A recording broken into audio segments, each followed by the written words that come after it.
Thanks for tuning in to some bonus content.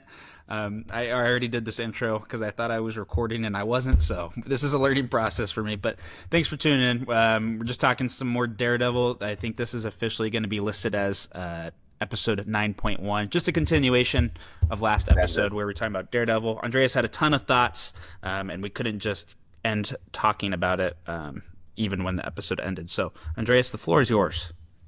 Thank you, Bron. So, first of all, if anyone didn't listen to that last episode, I think me and Ethan both rated Daredevil 19.5, right? So, high regards for the show. I really liked the pacing of it. In the beginning, I liked the flashbacks. Like, I like learning about how Matt became blind. Because sometimes shows can overdo it with the flashbacks. Agreed.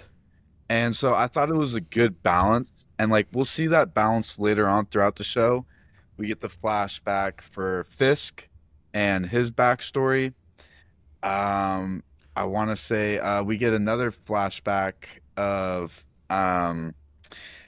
Matt and Foggy in college. Yeah, in their 20s. Yeah. And so I think that's just really well done. Well, and what I like about it, I feel like a lot of times, especially the future MCU shows, especially the Disney Plus ones, as the season goes along, you can kind of feel the anticipation that there's going to be a full episode dedicated to flashbacks, right? Mm-hmm. For me, that takes me out of the show. We have all this buildup, and then you have a whole flashback show, and then all of a sudden it's the finale. Like, what? Yeah. This, though, it's very calculated and efficient flashbacks. 5 seconds, 15 seconds. I think the longest one we have is maybe Wilson Fisk's when he's killing his dad. Like, that's probably the longest one we have. And that one's probably like a gruesome 2 minutes long. Yeah. What a scene to bring up. We didn't talk about that, but I wrote that down, and I was telling my roommate about this. Like, you don't really see it, but the sound effects of it's giving me the chills thinking about it. The hammer hitting the back of the skull. Oh my god, dude. Yeah, and like off of this first hammer hit, you can kind of see like the hole it made in his head. And dude, he just keeps going. And like, dude, I did not think that Fisk could do that because his character at that point, like, we don't know much about him, but we know that he's been listening to his mom get abused. And I really want to talk about the family dynamics of Fisk and his upbringing. Fisk's dad is super manipulative. And like the way that he like takes Fisk onto his side and like teams them both up against Fisk's mom, and then like to see Fisk snap like that and then like go crazy on his dad, that was crazy to me because I didn't think he had it in him like that. So, and it was just so gruesome too. And I wonder what made him like take on this. I mean, that's the first step of his extremely violent nature, right? Yeah, I think he's just a weird person. I mean, a weird correlation to me is when he has this conversation with Vanessa about the painting that he bought and how I think he says it's like the last thing I see before I go to bed and the first thing I wake up. And she's like, that's either oddly romantic or like oddly weird or something like that. I don't remember the exact quote. But to me, that's the first implication that something's off, right? Yeah. So I think it's a combination if he's just off. And I'm not even saying off in like, how somebody would say if they're on the spectrum or there's something mentally impaired. He's just, I don't know. Do you understand what I'm saying? He's gone through trauma. Like certainly. He's seen like parental abuse. Yeah. And like I don't think he was hit or anything, but just like the emotional and like physical or psychological abuse. Yeah. And I think also too though, like his mom because I think they say later on, I think Wesley says it, that his mom helped him cover up the death of his father a lot. Yeah. Oh, like afterwards. Yeah, yeah, yeah. Yeah. And but Oh, go ahead. because she in her old age, she's they keep saying that she's not all there, right? Now Yeah. you could say that's due to old age, or maybe that's just how their family is. I don't Yeah. know. Yeah, and her immediate reaction when Fisk killed his dad, she Mm-hmm. was like go get the saw. Like she was just unfazed. Yeah. And I don't know if that was the best reaction for Fisk. I feel like she probably should have been like, it's okay, honey, or like consult him a little more and like Yeah. not just start chopping up his limbs like All right in right. front of Are his you ready to face. go on your monologue? I'll be right back. Sure. Okay. All right, guys. So Ethan has, I think, a business call he has to take. So I'm going to run through my entire notes for every episode. So I, first of all, just to prologue this, I really love this show, and I took extensive notes on every episode. Not that much in the beginning, but we're just going to get right into it.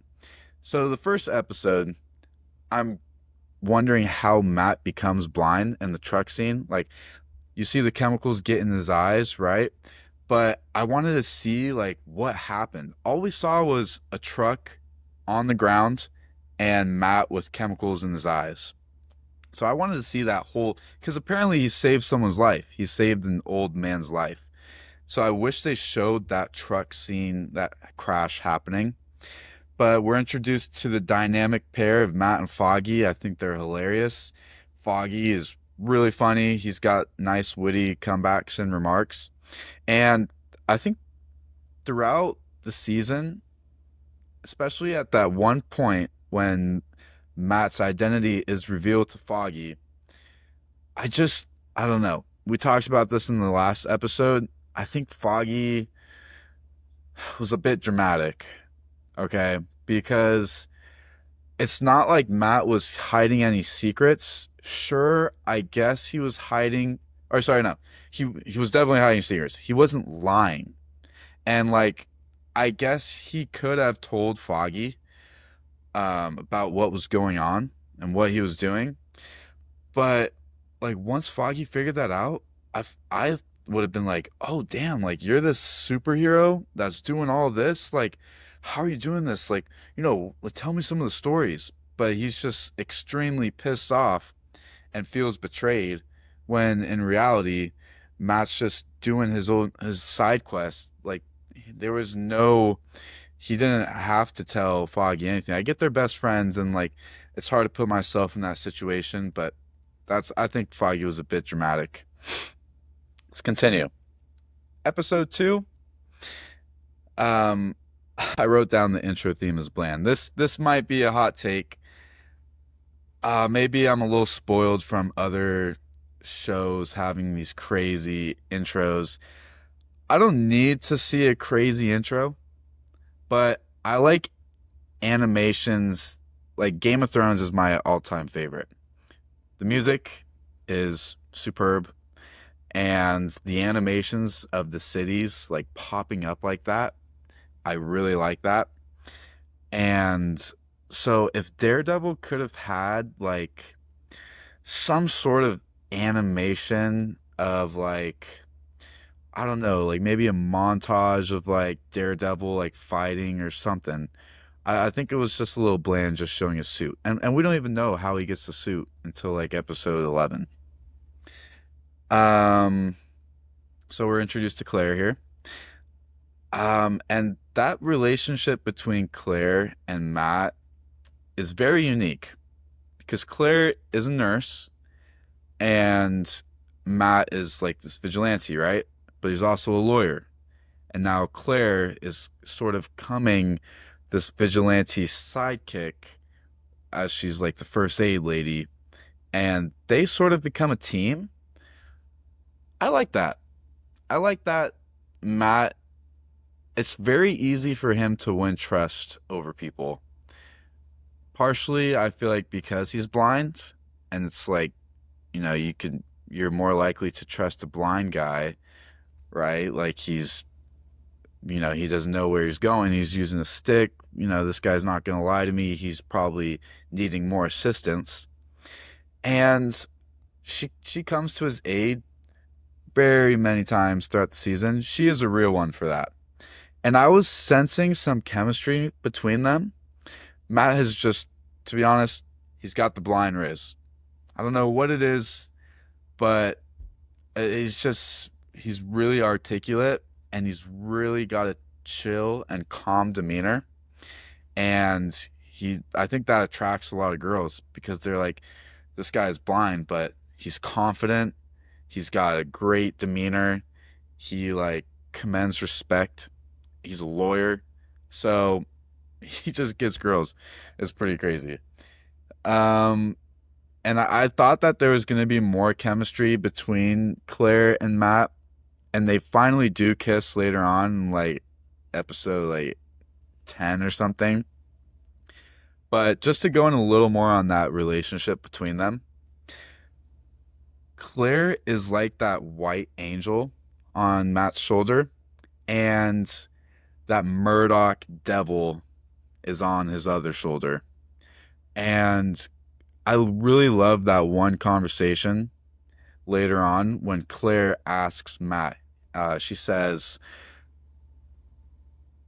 asks him about the time when he pushed the guy off of the roof and he went into a coma.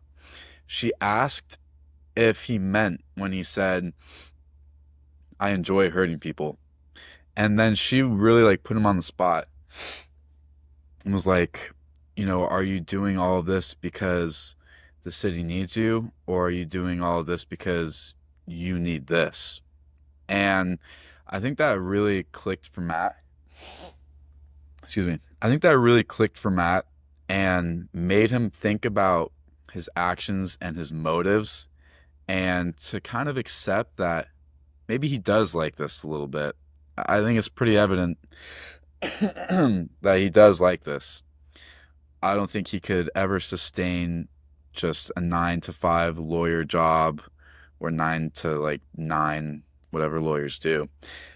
He can't do that. He lives for the action. It goes back, it's in his blood. It goes back to his dad being a boxer, and God, he's just got that fight in him. But anyways, let's move on.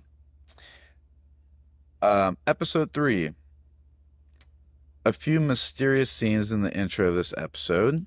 We start to learn about Benny and Rigoletto and the Russian mob. We see that bowling alley scene where Matt kicks ass. But we also, we see a really good scene about the court case and Matt articulating an amazing speech. It's really well done. But we finally hear Wilson Fisk's name. So this is a huge turning point in the series. We have not known who was the main antagonist at this point. We just know he's like this mysterious undercover guy. So now we finally learn the name behind the scenes, Wilson Fisk. And after telling his name, it was Healy that told it to Daredevil. Mr. Healy kills himself by impaling his face straight through a spear jutting out of a fence. Extremely gory. It doesn't even give you enough time to like prepare yourself. The dude literally like says like, you don't understand, I'm already dead. Turns around, finds that fence pole and just yeets his face into it. It was crazy. But it's a big turning point because it gives Matt the information he needed to start hunting Fisk down. Now, episode 4. There's a cool reference to Iron Man and Thor when Wesley, Fisk's second-hand man, says the man in the suit or with the magic hammer when the Russians can't take down Daredevil. That was cool. And my big takeaway from this episode was the character development. So I'll just read it. Claire shows an emotional attachment with Maddie Matt after her life is risked and he saves her, and they have a moment while he is stitching her up. Matt has an epic scene where he breaks into the garage to save Claire, but afterwards is solemn because he realizes how much danger he is putting others in. And this is the point where he like says he has to remove himself from Claire because he's putting her in so much danger. It's cool to see more of Wilson Fisk since he's so behind the scenes. Seeing him try to riz up a woman, Vanessa, is entertaining. Dude, it's just funny to see Fisk try to flirt. I don't think he knows how to. He never saw his parents flirting. He just saw them arguing and bickering, and he just like he just gives straight compliments like, Vanessa, your eyes glimmer like the stars in the sky, or like, like he doesn't. I mean, I guess he does have some riz because he gets her, but this is a whole other topic of, does he really get Vanessa or does Vanessa get him? We just talked about this last episode. Vanessa is the puppet behind the scenes. She's controlling Fisk in a very subtle way, kind of steering him towards what, like, Fisk already has his own agenda, right? But Vanessa is the one that subtly steers him in different directions. And Wyatt brought up a great point about Fisk's attachment to the cufflinks. He only wears his dad's. And at dinner, this wasn't mentioned by Wyatt, but I just remembered, it was at dinner when Vanessa asks him, "Are those the only cufflinks you have?" Because he wore them twice. And that's when he explains that it's his dad's. But right there, she's poking the bear. It's a little disrespectful, too. She's like, "Are those the only ones you have? Like, you wore them again." I mean, that's like asking, like, is that the only suit you have? Like, you're wearing the same suit. A little disrespectful, but she's poking the bear. And this is what Wyatt pointed out about Vanessa later picks out different cufflinks for him to wear and kind of signifies that he's turning the page on his dad's death. And she's able to do that, which is hard to do because, as we know, Fisk is extremely stubborn, set in his own ways. And for her to do something like that, it's little, but it is very significant. So Fisk is also a savage, malevolent, despicable villain. Quote, when he tears apart the Russian with the car door and asks his remaining body parts to be sent to his brother, and he wants to start a war. Insane. It's just like, yeah, he gruesomely beat a guy's head with a car door. We see gruesome moments like that throughout the show. But for him to send the remaining parts to his brother is just beyond beyond insane. And let's talk a little bit about the Russians here. Vladimir and his brother. That Russian guy is a G. He comes in clutch, saving Matt's life. And Braun is back. Right, Andreas, I've been listening just intermittently. I need to applaud you. You have just been on a tear. You've gone Thank you. 15 minutes talking by yourself, and I applaud you. Thank you. I'm only on episode 4 too. So I was just explaining how the Russian guy comes in You said insane. episode 4? Yeah, episode 4. Mm. I wrote, Fisk is a savage, malevolent, despicable villain when he tears apart the Russian and asks to send his remaining body parts to his brother to start. I know. So I remember that scene of him crushing his head, but I don't remember that his whole body was intact. I didn't remember that his whole And it's not like, oh, it got severed. No, he smashed his head so many times that there is nothing left.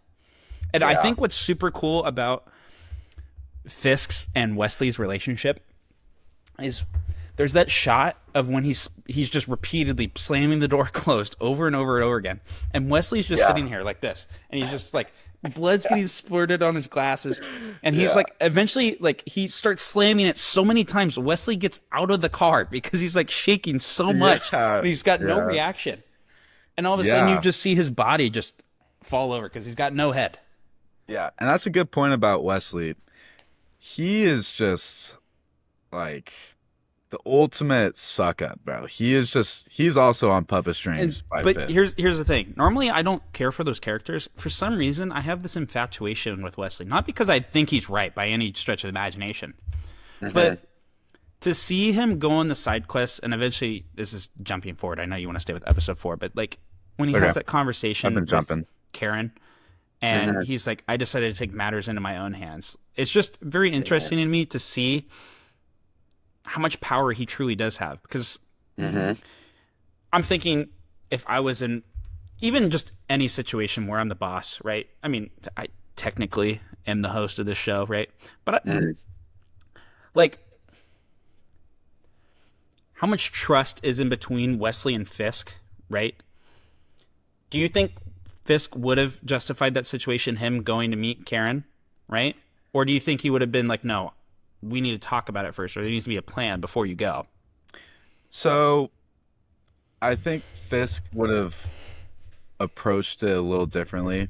And we don't necessarily need to talk about that specific situation. I just want to talk about more the dynamic of Wesley and Fisk. Yeah. Well, I think Wesley jumped the gun and was he didn't think it through because he cut off an end that was needed. And so when Ben died and Fisk didn't know that Karen still knows about the visit to the mother, that's Wesley's fault because he just went on his own. So I think Fisk is more analytical and thinks things out a little more. When he's not enraged. Yeah, no, he does very rational things. He's smart. But the dynamic between Wesley and Fisk, that point when Wesley goes off to confront Karen, that's like his, let me take some power back. Like, I'm pretty much second man in charge. Like, I think he's trying to take some control, and it just goes terribly wrong. And I think, now that I'm thinking about it while you're talking about this, the reason I have this infatuation with Wesley is for a moment, I actually side with him, right? When Leland, like, towards the end of the season, Leland really starts to get, like, very upset, right? And Wesley eventually is like, hey, slow down, buddy. There's somebody in the hospital, and there's this very, like, real moment. Like, take away all the stuff that they're battling for. Like, Wesley's like, just, would you relax for a moment? There's a woman in the hospital. And I think that's a very real moment because, obviously, they've killed people in just these terrible, awful ways. And whether he feels anything for Vanessa, maybe he's just more worried that he doesn't want Fisk to get too upset about the situation because I think he already knows. But I think at first you kind of side with Leland this whole time, and then he makes this dramatic shift over because he's upset about the money, and Wesley's like, dude, just relax for a moment. So I don't know. I think it's just interesting to see his character develop, and he almost becomes this morally gray character, like, especially right up to the moment that he dies, because he puts a loaded gun on the table talking to Karen. And he's like, well, why would I put a loaded gun on the table? Well, he did. That's the reason he died. He tried to bluff his way back out of it. And especially because Karen makes this comment like, oh, do you think this is the first time I've ever shot somebody? Like, you're not helping yourself right now. For Karen or for Karen? Oh, for Karen? Because even now, rewatching this show 2 times, that first episode of Karen, like, that, she just screams guilty. I understand that she's the victim, but she doesn't help herself by, like, making these weird, vague comments like, oh, I don't know. And she is hiding the the flash drive in Yeah. her like attic or whatever. Yeah, So I but certainly, I don't know. It's this weird feeling I have towards Wesley because I don't feel bad that he died, mhm, but it's just kind of the way he went out. Because for the whole time he's this bad guy, he's the right hand man, and then when Vanessa gets in the hospital, he's all of a sudden like, I don't know. It's very yeah, interesting. He's not it's, sure it's like how to very feel about interesting. the situation, and I think would Yeah. be super interesting. And I think this is possible now Mhm. if we had a Kingpin show where we truly got the origins to his grasp on New York. Like we see the origin of, how we see how he is when he's like 12 or whatever. Yeah. But even to this point, like we never see true origin of like how Fisk got his money. Like I think that would be a super interesting show to Yes. see him building up a business and see I him would get love more that. gruesome and gruesome. I Yeah. think it's hard because we've seen shows where we have anti-heroes, but the problem is Fisk is an anti-hero. He's a true villain. And there's Okay. I there's no doubt about it. have a good segue for this. Yeah. So I'm gonna skip down to from episode 4. Sorry for jumping around. It's just it's hard to have these conversations when there's so much No, I was jumping around a lot. character Oh, arc. good. So episode 8, I wrote down Fisk is now out in public. This will change things. I really love this episode because it sheds a lot of light on Wilson Fisk's backstory. Character arc of this episode is huge. We grow respect for Fisk and pity him almost. I start to see a Thanos comparison, motive wise, of saving the people, but on a lesser scale.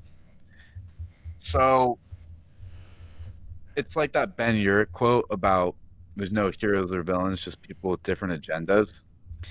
I see a resemblance of Thanos, and not that he's trying to like kill half the population. Is this okay to say that? Am I spoiling something?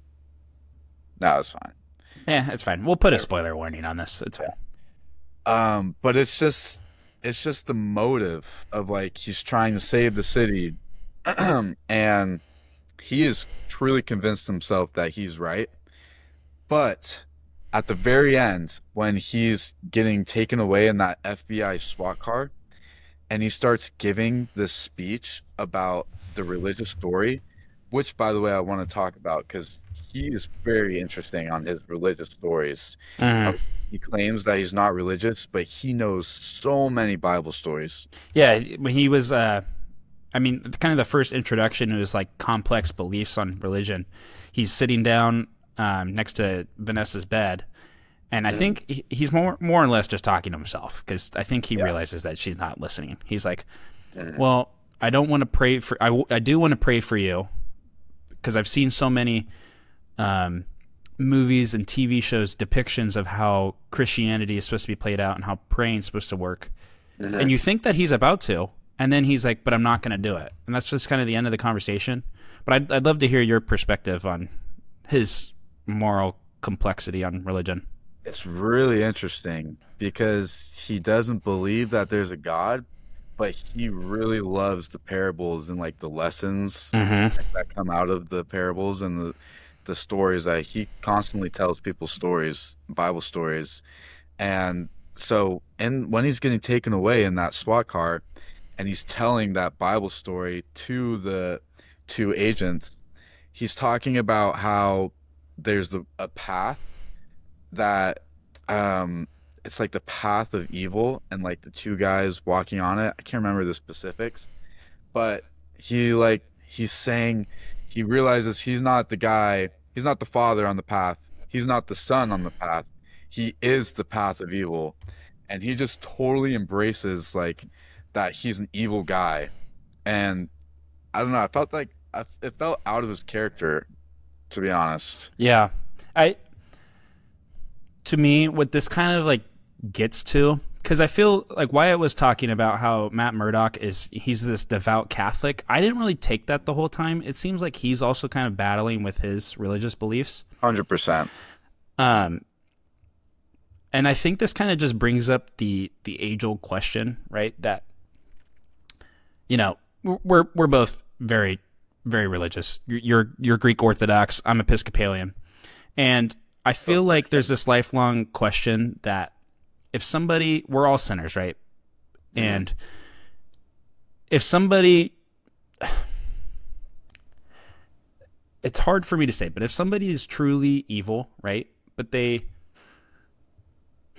do regret, and they maybe, I don't know. Do you understand what I'm saying? Like if they we all lead lives of sin, right? We always try to strive to not sin, but it's inevitable. And obviously there's different levels of it. But if somebody lives that life, right? And let's say when Fisk dies, right? Obviously this is a movie or a TV show. So this is all fake, but the question of if somebody's truly evil, can they turn to Christ and still go to heaven at the end of the day, right? Versus going to hell. Yeah.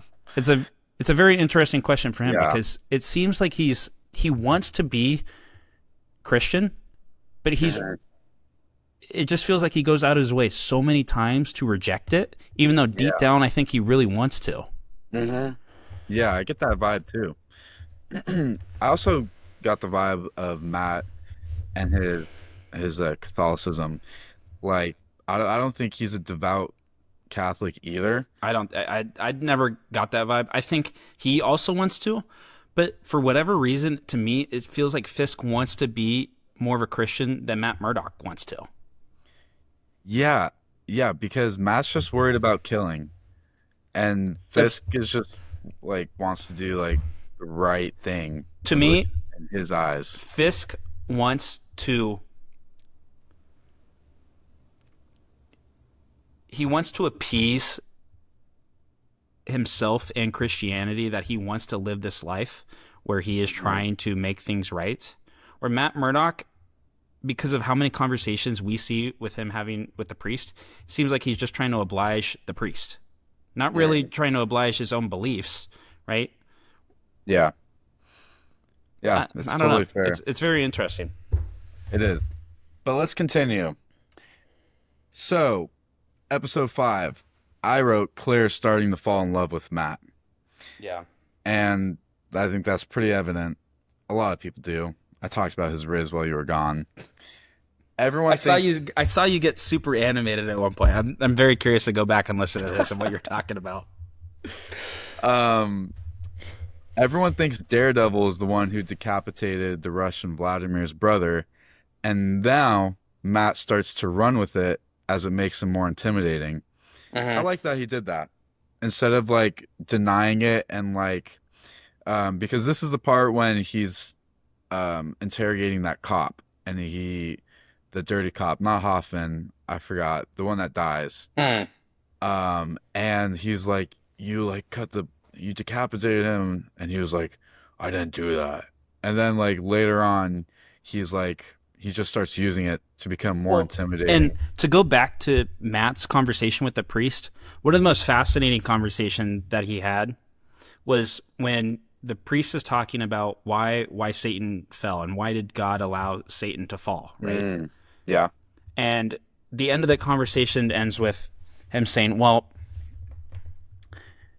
he allowed Satan to fall so that it would push people back to him, right? And so the priest is taking that as, well, yeah, we're all trying to strive to be good Christians, but we're all sinners.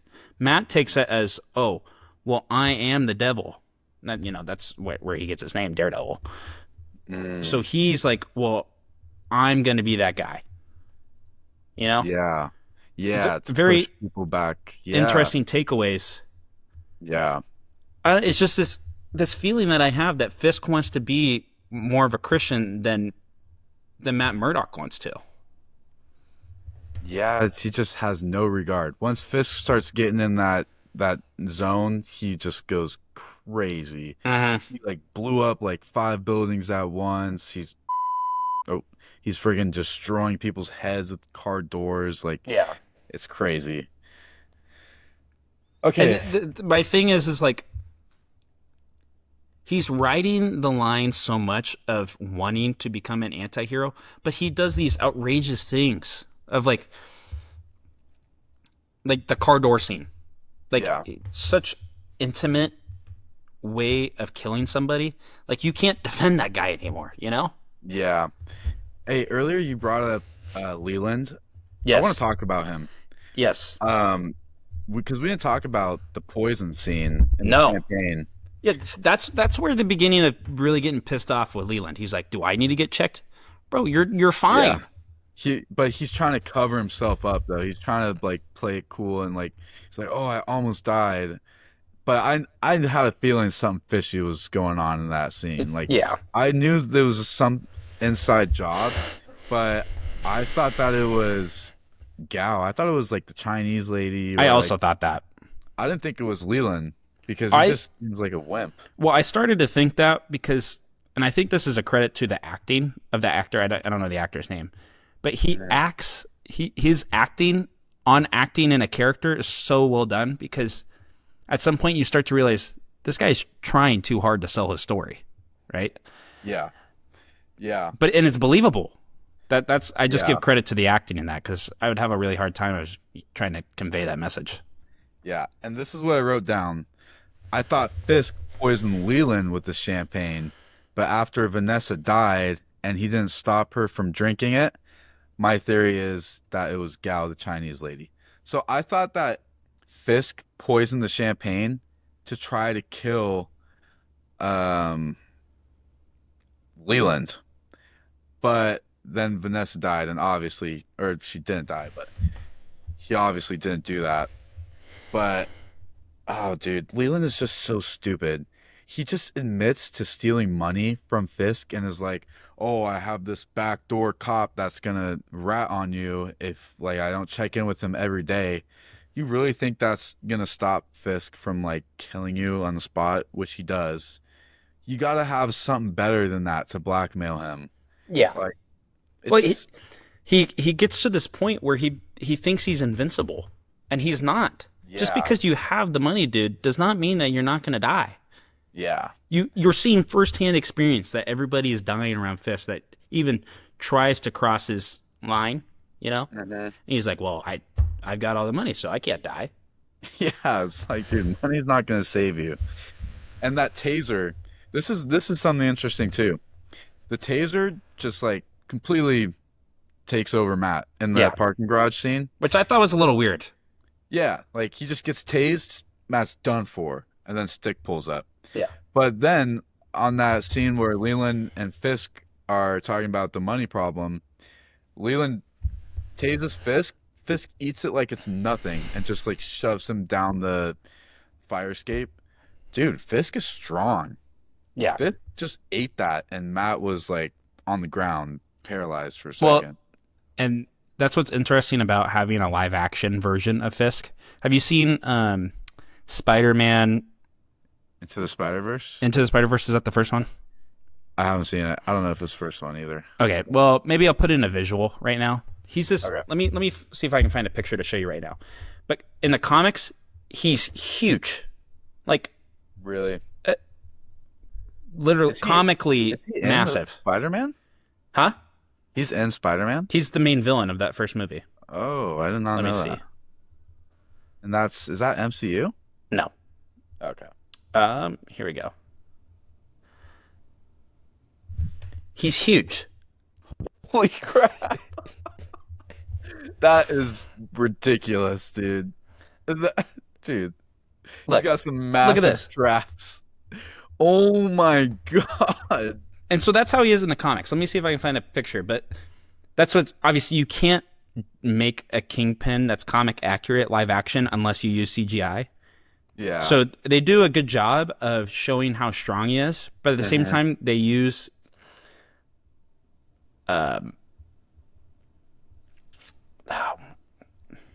I don't even know how to say it, but like what, his like strength? no Power? the fact that he has this suit that's quote invincible because Oh. he gets knifed and it just Yeah. doesn't go through him. Uh-huh. I can't think of the word. The like when Like the Tesseract is something. You know what I'm saying? Yeah, how like it is supposed to keep him immune or like Yeah. yeah, I get what you're trying to say. Something also interesting I wrote down in episode 11, sensing a lot of jealousy from Wesley over not being Fisk's number one to Vanessa. Hmm. Did you feel that too? Yeah, and I think no, I really want to stay away from me saying that I feel bad for Wesley because I don't. Yeah. But Uh-huh. He just got replaced and he's like pretty butthurt about it. yeah, That's the vibe I was and I feel getting. like I'm not saying I'd be in that situation, but I'd be a little butthurt too. Yeah. I'm your ride or die for this long, and all of a sudden she Uh-huh. comes along and just takes over. Yeah. Yeah. Is there any other like really memorable scenes that we didn't discuss? 'Cause- Um, oh, I really loved the hostage. The episode, it's episode 6 when Matt is stuck in the building with the Mm. Russians surrounded by the cops. Oh, yes, episode 6. I do have some notes. Oh yeah, let's hear him. Well, so that episode 6, I believe, is the first time that Matt Murdock and Kingpin meet and face to face. They have no. They just talk over the walkie-talkie. That's their first interaction Yeah. between Fisk and Matt. And then I also wrote down New York at this point just needs to stop existing because it seems like a hellhole. Needs to Seems stop like what? just needs to stop existing. Like if I lived in New York, yeah. I'm trying to find any way to leave because it just seems like everything bad is happening. Oh! And dude, you know those tunnels they escape into underground? Yeah. Dude, what about the Jews living in those tunnels in New York nowadays? Yo, that's crazy. But continue. It's just a conclusion that I had is just like if I'm living in New York, I'm trying to get the hell out of there. You really don't like New York, huh? Well, dude, if I was living there and I had these aliens come out of the sky and then all of a sudden, everything is good, and now you're having like this government overthrow happening, the cops are involved, the FBI is getting involved. It just seems very messy. Yeah. Buildings are blowing up. Yeah, that was crazy, dude. And then this guy in a black bandana covering his eyes is just roaming the streets. Yeah, but I really loved that episode when like Matt is stuck in there and the Russian like is that they're fighting at first, but like Matt's trying to convince him that they're on the same side against Fisk. And he's trying to lift that sewer to get out of there, and then you just hear Vladimir grab onto the sewer to help him. That was a moment I was just like fist pumping, like, let's go. Like Yeah. they're on the same team. They finally realized. Mhm. And then when he stayed back and like you can hear the gunshots, and first of all, this is badass. Matt's not even running. He's just walking down the sewer, Yeah. down that tunnel, and Vladimir stays back. That was just sick. I It love was. Was there anything I also wanted to talk about? Episode 7, I wrote, I want to know about Matt's mother.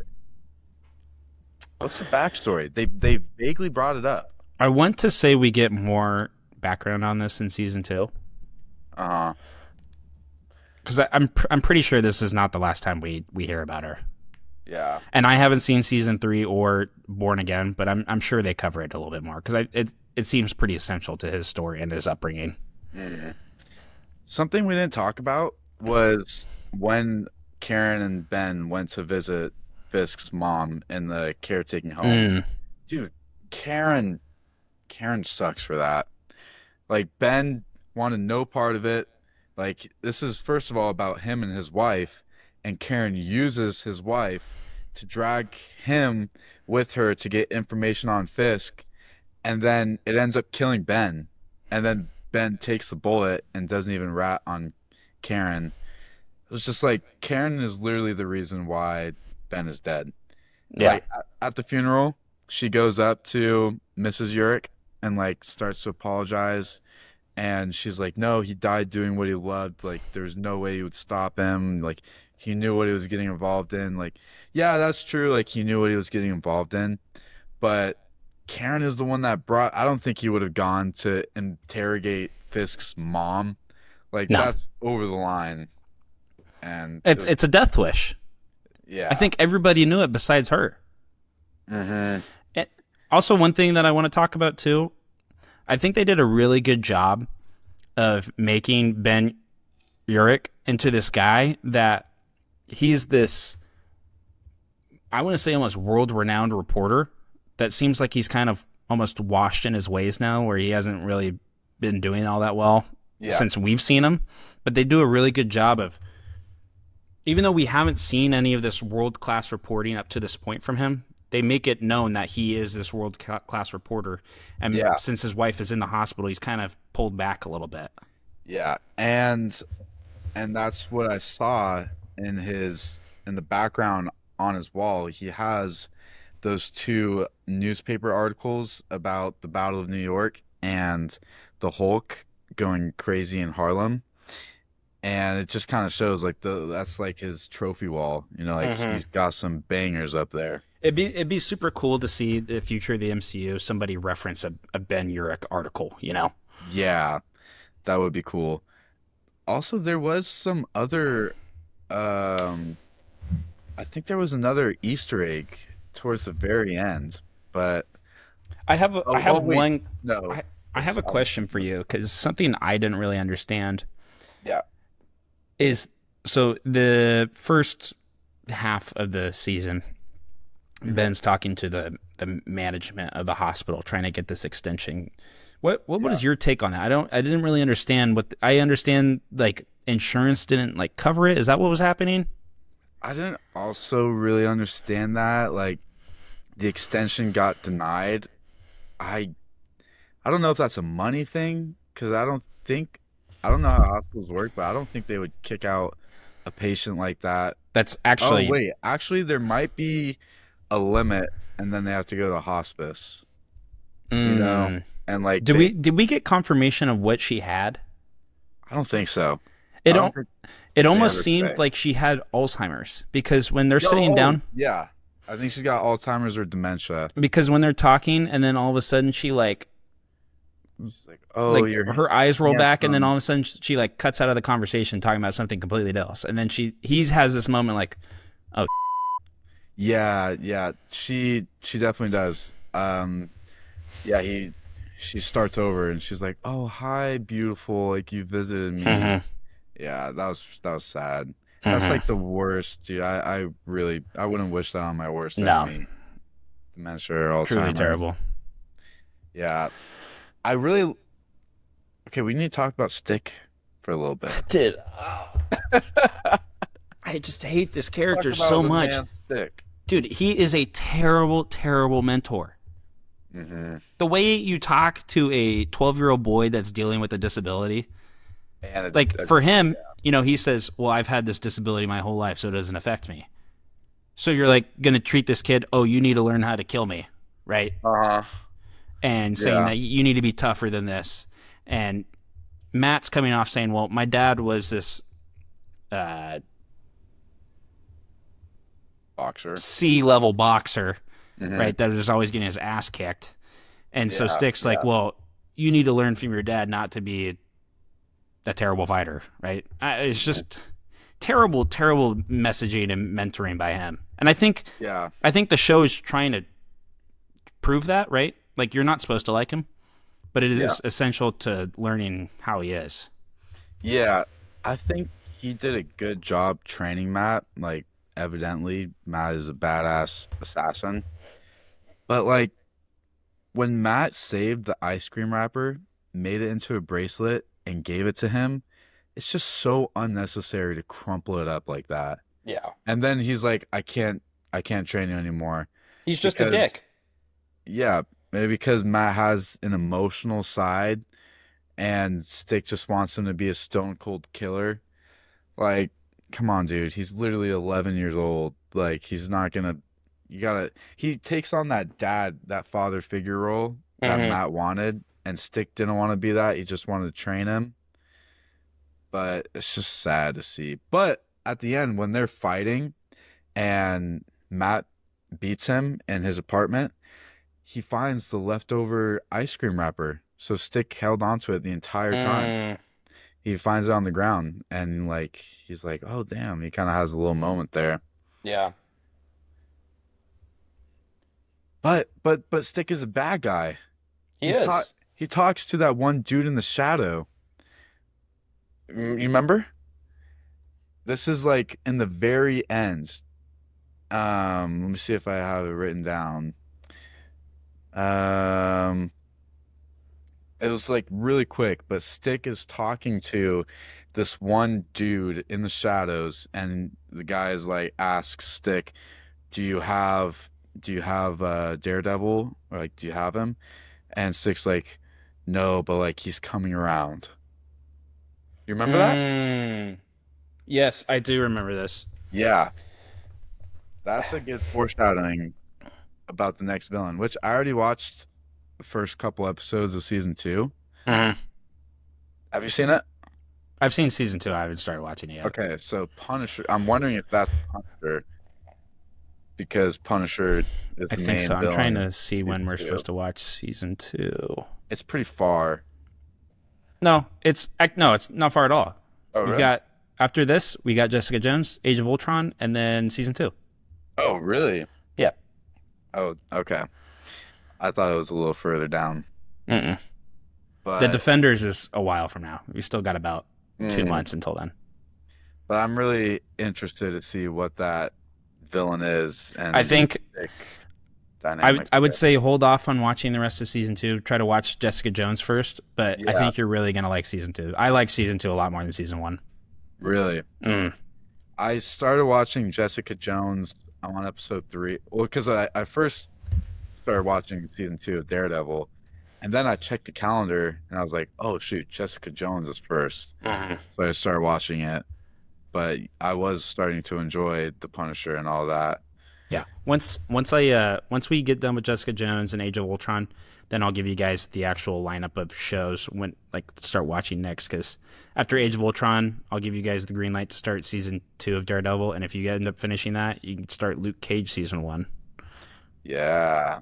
Because basically the entirety of part 3 is 3 movies. That's it, and the rest are TV shows. We got 1, 2, 3, Dude, I know. It's four like shows.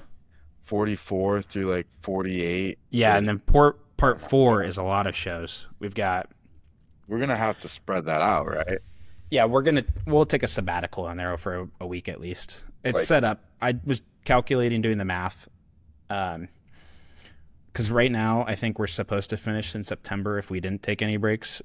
Uh-huh. So that'd still give us 4 months of breathing room. But you know, I want to give us a break for Thanksgiving and Christmas and New Year's, and because we've got the time now. I don't want us to get. I mean, we are going to get burnt out, but I don't want us to get too burnt out. You know. It's just the shows. If we could have 2 weeks for a season, I think that would be a lot better, especially when we have those like 4 in a row.